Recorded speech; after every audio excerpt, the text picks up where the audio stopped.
YouTube channel Nos Confunden. The news about the strange radio pulses detected from deep within the Antarctic ice has begun to circulate strongly across various media outlets, generating an immediate echo among scientists, enthusiasts, and independent communities that have been tracking anomalous phenomena in the poles for decades. What at first seemed like an isolated report from an academic team has quickly transformed into a point of tension, an anomaly in the system revealing something deeper, a frequency that should not exist, a pulse that comes neither from the sky nor from the known Earth. As usual, the official hypothesis attempts to frame the phenomenon within the boundaries of the explainable.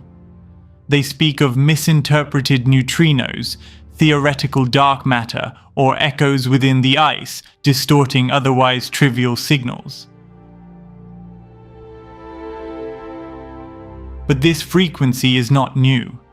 These emissions have been registered on multiple occasions over the past decades, and each time the reports were either silenced or cloaked in empty technical jargon. The difference now is that perhaps, just perhaps, this news was published as a consequence of an uncontrollable civil leak. One or more individuals outside conventional academic circles may have captured the signal using rudimentary yet precise instruments, making the pulse's existence undeniable. In that context, the scientific community is forced to get ahead of the story and publish the discovery in order to control the narrative. Nos confunden. Some now remember, more forcefully than ever, the writings of Rear Admiral Richard Byrd that were never fully released, especially those fragments describing his extreme isolation during the journey toward what is referred to from here as the line of absolute zero, a frozen interior point where sound disappeared, time slowed, and everything seemed to vibrate with a deep and persistent hum, along with visions and all manner of strange experiences. Byrd spoke of unexplained interference in navigation equipment, of radio patterns repeating with a logic beyond all comprehension.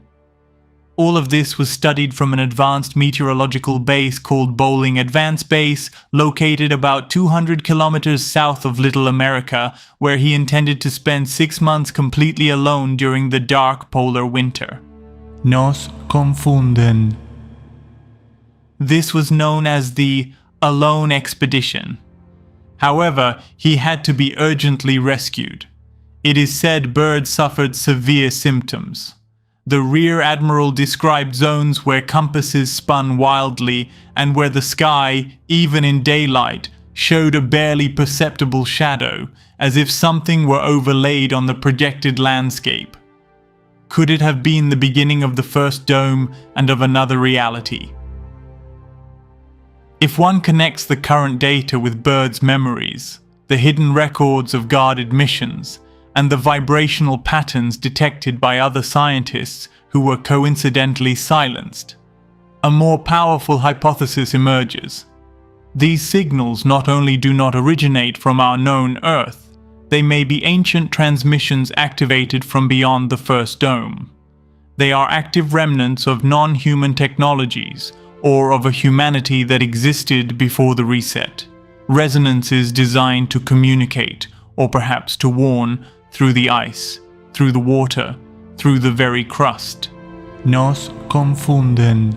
The second possibility, more disturbing for the system, is that the signals are not being sent from other lands, but are instead the result of a failure or cross-interference from the invisible projector dome itself, which, under extreme conditions like those found in the artificial Antarctic climate, allows the leakage of internal frequencies from the mechanism. In other words, it may not be an external transmission, but an internal failure of the control system, and therefore, the event cannot be explained by official physicists, and it threatens the entire narrative of the world as it has been taught.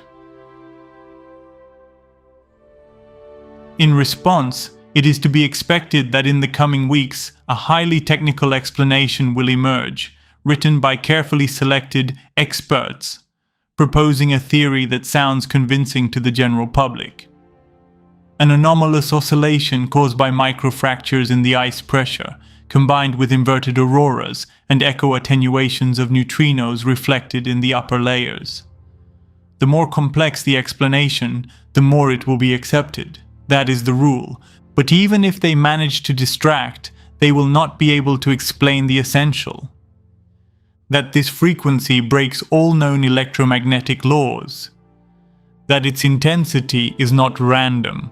That its interval is cyclical. And that its pattern resembles a coded signal more than an accidental physical phenomenon. So, could this frequency perhaps be a message from humanity's past? Because what has truly been detected is not just a wave, it is a key, a vibrational key. And that key was not created by post-reset humanity.